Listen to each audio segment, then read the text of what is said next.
I mean, we knew it wasn't gonna be perfect or nice 100% of the time, but when the dude who ends up buying you ends up granting you like this golden ticket of, hey, cut down these trees, make a wheat field, I'll buy it at a decent price and you can buy yourself freedom. Yes, in a perfect world, you shouldn't be sold off at all, but given the options, that's probably the best thing you could hope for. You're just kind of waiting for the shoe to drop of what would be the BS reason that things would get very, very bad.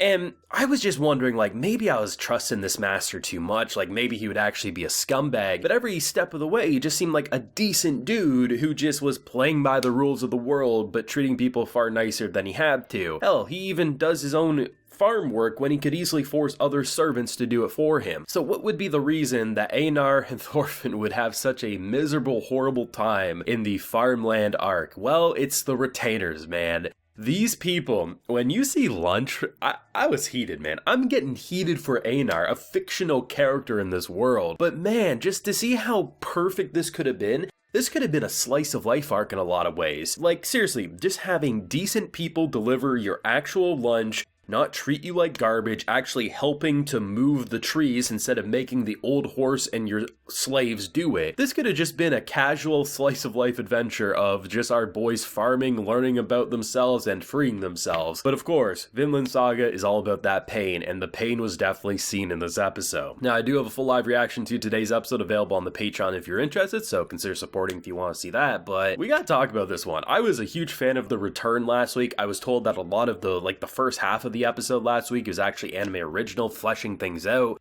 really getting us on board with Einar's story prior to him just being on the ship, which was a great touch for the anime. And to just kick into this episode and just really to get a sense of, for following an entire season with Thorfinn and to see how he's not even recognizable, right? He honestly just feels like he's on autopilot mode. He has no life behind his eyes. There's no glimmer of humanity. It's just a boy going through the motions, not rocking the ship because he already is having a horrible life as is. He's barely eating and being forced to be overworked for a chance at being free. And when you get that one shot where you get to see how much he's done so far, I mean, it's a small drop in the bucket, man. And I mean, if you imagine, right, let's just say they actually are getting their proper meals and say the retainers are actually doing more than just sleeping under the trees. It's actually a possible thing to buy your freedom. Hell, he even shows one of the guys saying he used to be in your situation and now he's a free man. The retainers are literally just like one step away from being slaves, all things considered, but they're just on such a high horse. I mean, for Einar to just be ready to throw hands, I mean, you can't blame him. You knew it was going to cause more trouble than anything else.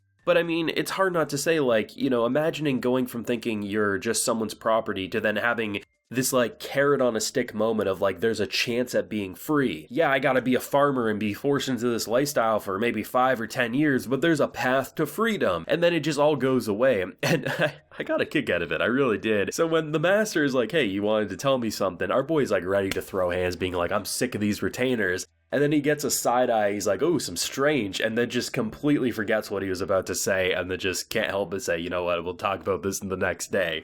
I got a kick out of that. But I really have to say they're handling the slave arc in a very mature and I think realistic way, because in a time period like this with how people are being bought off and sold, there's a lot of really bad ways it can go about it, but there's also people who would just generally look at it as this is a way for me to get more farmland and to have more profit, but I can also see that people should probably be treated as people, and as long as they're going to work and do their work well, then I will reward them for fair compensation. And as someone who seems to be pretty decent and actually a pretty good leader, he's not able to oversee everything. And I think in the case of being a slave, if you were to tattle on the people who are stealing your food, while it's entirely possible they might just get fired on the spot, at the same time you have to imagine there'd be a stern talking to, and who knows what they would do the next day. Maybe they would give you no food. Maybe they would seem like they're okay, and as we get introduced to the man's son, Omar, what happens if he becomes the next ruler because father dies from a heart attack or gets killed in his sleep, and then those retainers, with all those grudges, take it out on you? You can understand the fear of what to do, but honestly, there's no easy answer and right answer in that moment because every consequence is kind of equally bad, just in a different way. Omar as a character is definitely a fun one to follow because, I mean, the moment when he tries to pull his sword and just he can't get it out,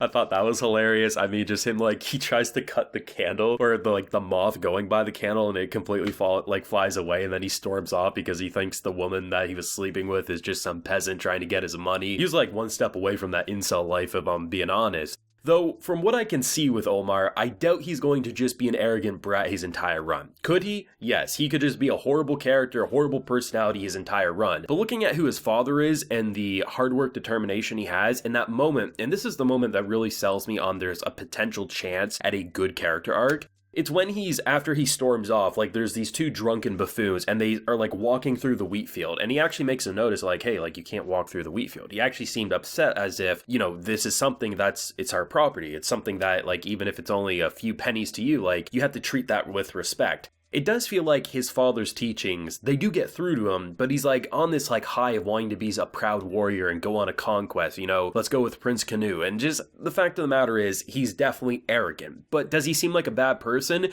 No, but these types of people can end up being very bad people in the future. Is he there at the moment? No. And I think it will depend on how this arc goes, which direction he falls down. Will he end up being someone his father can be proud of? Will he take over the lands when his father no longer can? And will he be a respectful master when that happens? I'm hoping so, and I imagine that's the direction they want to go. But at the same time, we have to be open to the possibility that he could just be an arrogant, horrible kid that just develops into a horrible person. But I think it's that moment at the wheat field afterwards that gives me the hope that he is going to evolve into a good character. And how many times have we seen characters who may have given you the wrong impression at first and develop into something good? And that's the beauty of Vinland Saga, is it always has the potential to turn despicable or annoying or arrogant into someone you can't help but say, I'm really interested in their character arc. And it'll be interesting. I mean, I imagine Master will be gone sooner rather than later. There's just that bad feeling, that pit in my stomach. You can't have a nice slave owner this way and like keep him around as long as possible. And that would just be too good to be true. If they do, I wouldn't be complaining. But I mean, man, I will feel absolutely betrayed if he actually turns out to be a scumbag, because right now he seems like a generally good guy who gets his hands dirty, seems like he has a good connection, peasant or not, and honestly, I like what they're doing. It's one of those arcs where you're not going to see a lot of action, most likely. You'll probably get those flashbacks and you'll see moments within the world maybe where some brutal things happen. But this is an arc all about redemption and going from the bottom and finding your way back to the top. And how long that takes? Maybe the whole season. And honestly, these characters have seen some things. I mean, if it wasn't for Einar, we would have hardly any dialogue. Our boy Thorfinn, he doesn't even speak. He barely speaks. And when he does, he feels like he's on autopilot mode. And to like look at what we've experienced with him over season 1, what happened to him between seasons? What has caused him to truly get into that state? And when Einar is reflecting on his own village being burned not once but twice, and then to get the flashback of his own for Thorfinn having that same reminder, it's heartbreaking. It really, really is. And I'm interested to see the type of drama that can pop up with an arguably decent slave owner,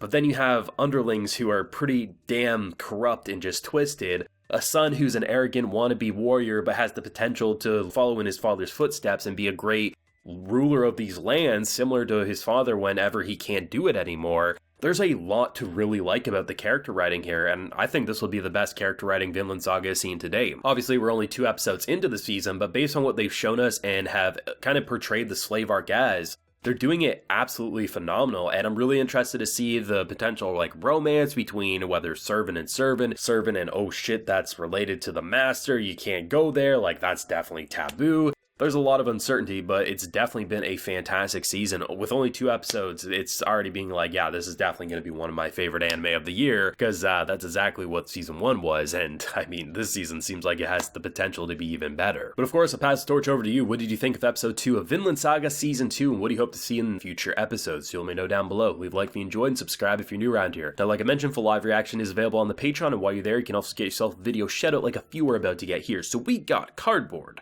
Crew, and Jose Jimenez. So I appreciate the support, everyone. Please take care and have a good one.